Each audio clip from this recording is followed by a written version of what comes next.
Good morning વિદ્યાર્થી મિત્રો, નીલમાધવ digital platform પર આપ સૌનું સ્વાગત છે। આજનો આ વિડિયો ધોરણ 11 વિષય બી, જેમાં આજનો અભ્યાસનો પોઈન્ટ છે વેપાર એટલે કે ટ્રેડ। વેપાર એટલે શું? તો વાણિજ્ય વ્યવસ્થાની ભાષામાં વેપાર એટલે કે જે નફાના હેતુથી, ઓલરેડી બધાને સામાન્ય એની સમજ ખબર છે કે વેપાર એટલે શું, કે કોઈ વસ્તુનું વેચાણ કરવું અને એના બદલામાં નાણું મેળવવું, પૈસા મેળવવું। પરંતુ બીએની ભાષામાં, બીએની પરિભાષામાં એની જે વ્યાખ્યા છે એ આપણે સમજીશું કે નફાના હેતુથી બે વ્યક્તિઓ વચ્ચે, શેના હેતુથી? નફાના હેતુથી બે વ્યક્તિઓ વચ્ચે વસ્તુ કે સેવાના બદલામાં, વસ્તુ કે સેવાના બદલામાં વસ્તુ કે સેવાનો અથવા નાણાંના બદલામાં વસ્તુ કે સેવાનો વિનિમય એટલે વેપાર। બહુ સરસ વ્યાખ્યા આપી છે કે નફાના હેતુથી, હેતુ નફાનો છે, નફાના હેતુથી બે વ્યક્તિઓ વચ્ચે વસ્તુ કે સેવા, એના બદલામાં વસ્તુ અથવા સેવા, અથવા નાણાંના બદલામાં વસ્તુ કે સેવા, એનો વિનિમય એટલે વેપાર। વિનિમય થવો જોઈએ, વસ્તુના બદલામાં વસ્તુ હોય, વસ્તુના બદલામાં સેવા હોય, સેવાના બદલામાં વસ્તુ હોય, કે વસ્તુ કે સેવાના બદલામાં નાણું હોય, તો એ જે વિનિમય થાય છે એને વેપાર કહે છે। દાખલા તરીકે તમે દુકાનદાર પાસેથી પુસ્તક ખરીદો, એટલે દુકાનમાં તો પુસ્તક ખરીદવા માટે જાઓ છો, તો પુસ્તકની ખરીદી સામે તમે નાણાં ચૂકવો છો, એટલે વસ્તુના બદલામાં નાણાંનો વિનિમય થયો છે। ઘણીવાર તમે બસમાં મુસાફરી કરો છો, તો બસની ટિકિટ ખરીદો છો, રાઈટ? અને બસની ટિકિટ ખરીદો છો, બદલામાં શું ચૂકવો છો? નાણાં ચૂકવો છો। એટલે ટૂંકમાં ટિકિટના બદલામાં, ટિકિટ ખરીદો છો એના બદલામાં નાણાં આપીએ છીએ, વિનિમય થાય છે, તો એને કહેવાય વેપાર।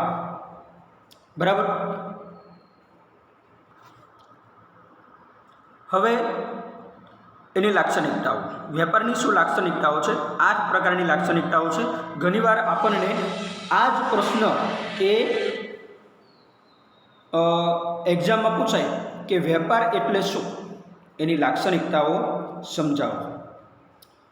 તો સર્વપ્રથમ આપણે જોઈશું પહેલી લાક્ષણિકતા કે વેપાર એ આર્થિક પ્રવૃત્તિ છે। કેવી પ્રવૃત્તિ છે? વેપાર એ આર્થિક પ્રવૃત્તિ છે।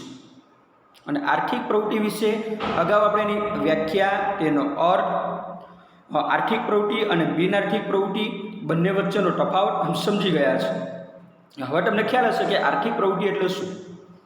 કોઈક આર્થિક વળતર કે આર્થિક લાભ મેળવવાના હેતુથી જે પ્રવૃત્તિ થાય છે તે આર્થિક પ્રવૃત્તિ છે। બરાબર? એટલે આ એનું પહેલું લક્ષણ બને છે કે વેપાર એ આર્થિક પ્રવૃત્તિ છે। ત્યાર પછી બીજું લક્ષણ, વેપારમાં બે પક્ષો જોડાય છે। કેટલા પક્ષો જોડાય છે? બે પક્ષકારો હોય છે। એ બે પક્ષકારો કયા? એક ખરીદનાર અને બીજું વેચનાર। આ બે પ્રકારના એના પક્ષકારો હોય છે, અને બે પક્ષકારો હોય તો જ વેપાર ઉદ્ભવે છે। એટલે એનું બીજું લક્ષણ। ત્યાર પછી ત્રીજું લક્ષણ, વેપાર માટે વિનિમય થવો અનિવાર્ય છે। વિનિમય થવો જ જોઈએ, તો જ એને વેપાર કહી શકાય। એટલે આ એનું ત્રીજું લક્ષણ છે, વિનિમય જરૂરી છે, વેપાર માટે વિનિમય અનિવાર્ય છે। ત્યાર પછી ચોથું લક્ષણ, વેપારથી વસ્તુ કે સેવાની જે માલિકી છે એ માલિકી બદલાય છે। વેપારથી શું થાય? વસ્તુ અને સેવાની જે માલિકી છે એની ફેરબદલી થાય છે, અને માલિકી બદલાય તો જ એ વિનિમય થાય છે. માનો કે આપણે કોઈ વસ્તુ રેન્ટ પર લઈએ છીએ, ભાડામાં માલિકીની ફેરબદલી થતી નથી.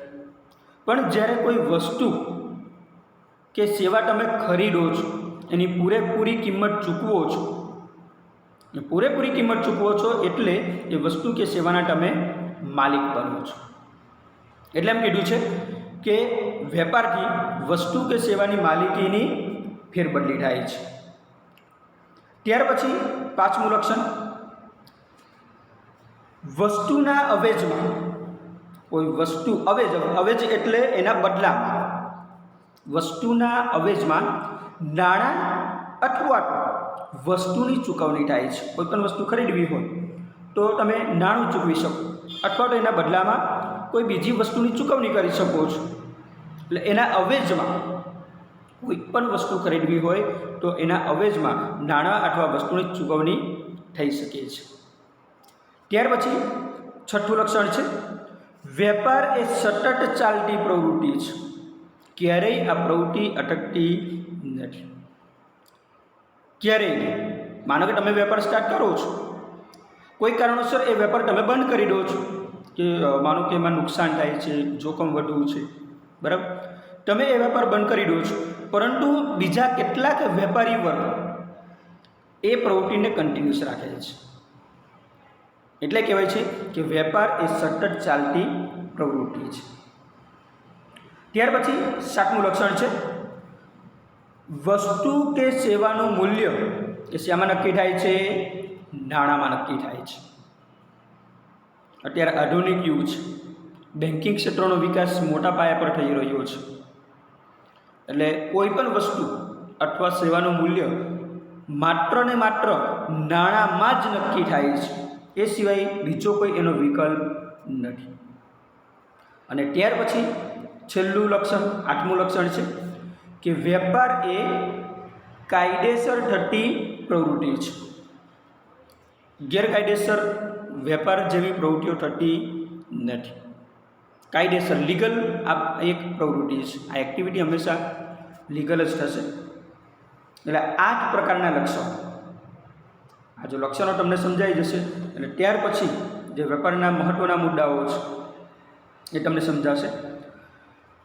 એ ઉપરાંત વેપારના 2 પ્રકાર છે, એક આંતરિક વેપાર અને બીજું છે આંતરરાષ્ટ્રીય વેપાર.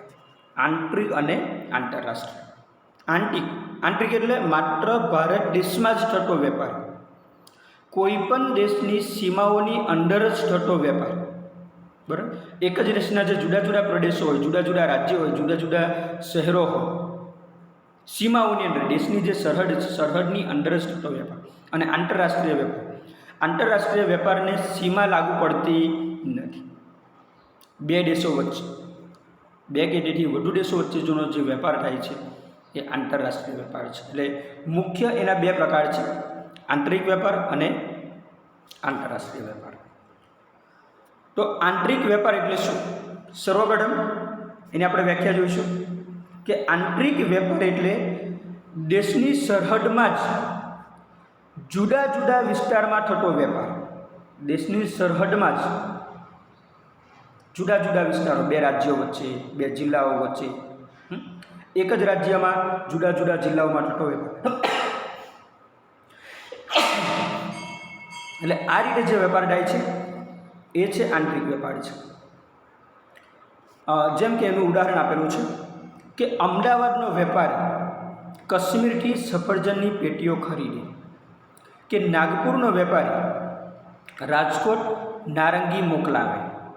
તો આ જે વેપાર થયો એ કયો વેપાર કહી શકાય? આંતરિક વેપાર છે.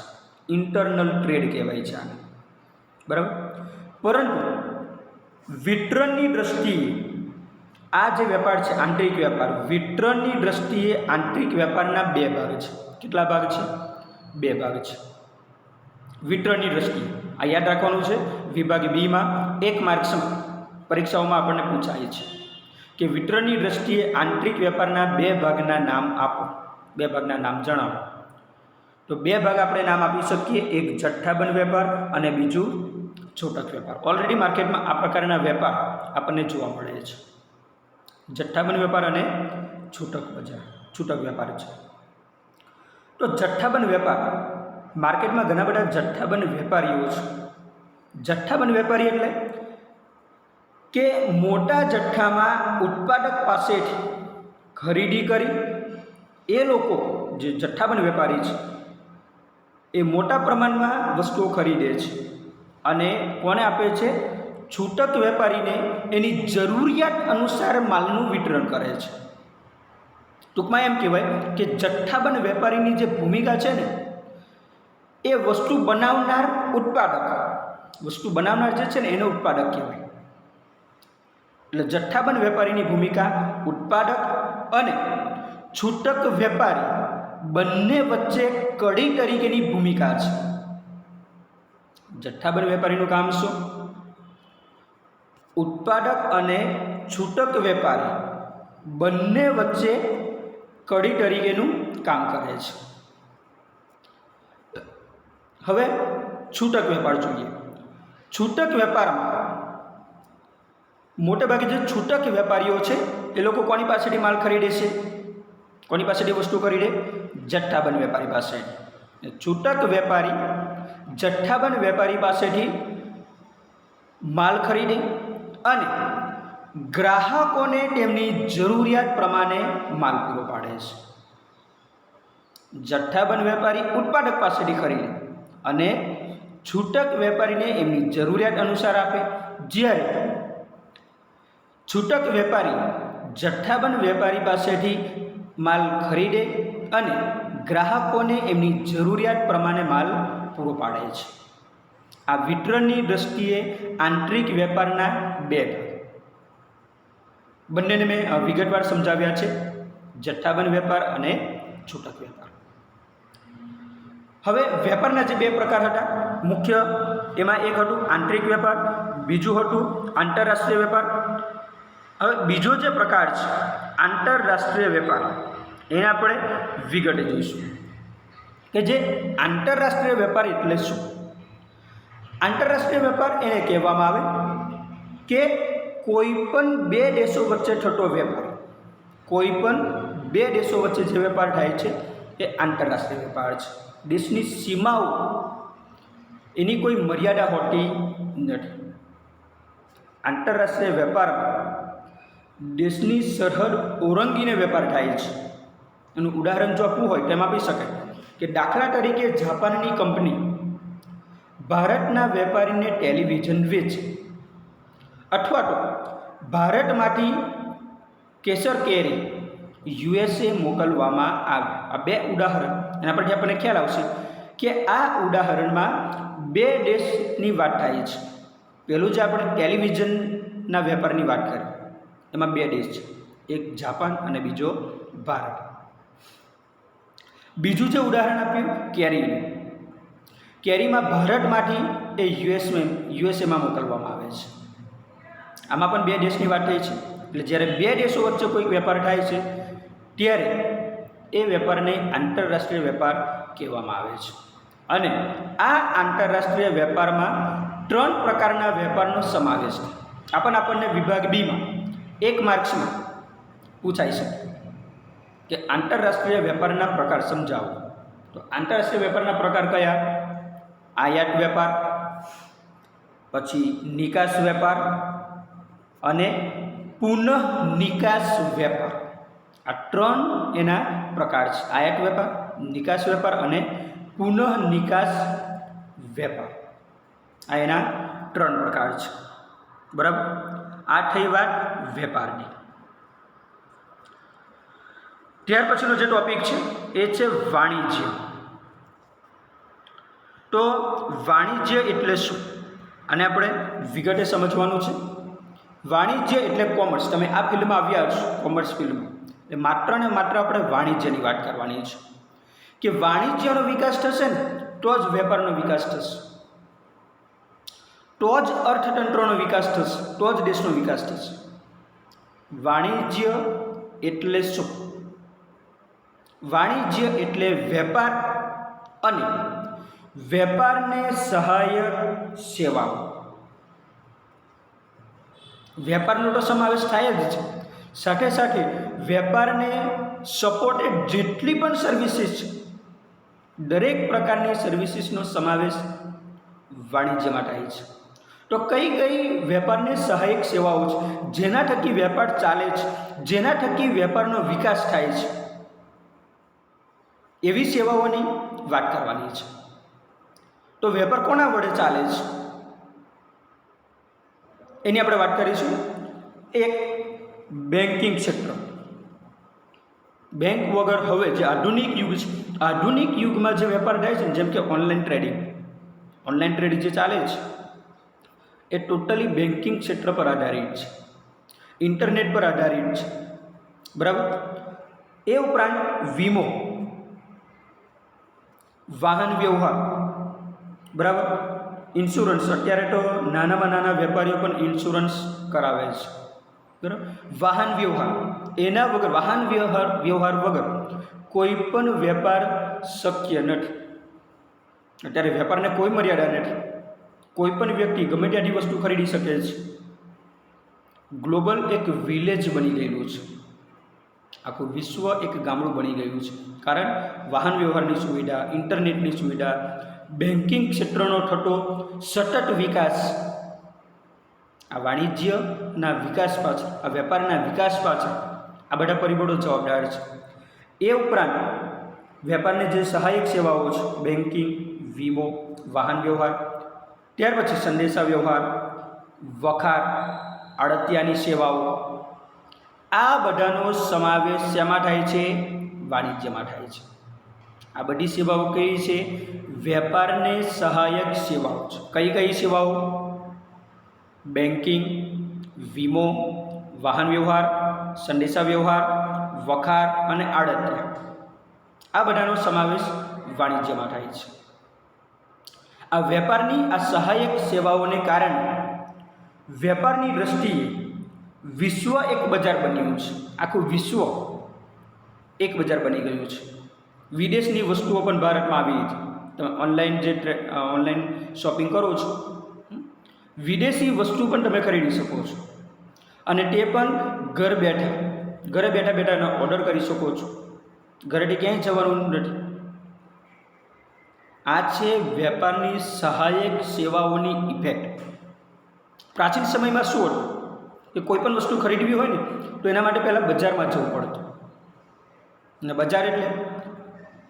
બજાર એટલે જ્યાં વેચનાર અને ખરીદનાર બંને ભેગા મળે, પ્રત્યક્ષ કે પરોક્ષ રીતે, એ બજાર છે.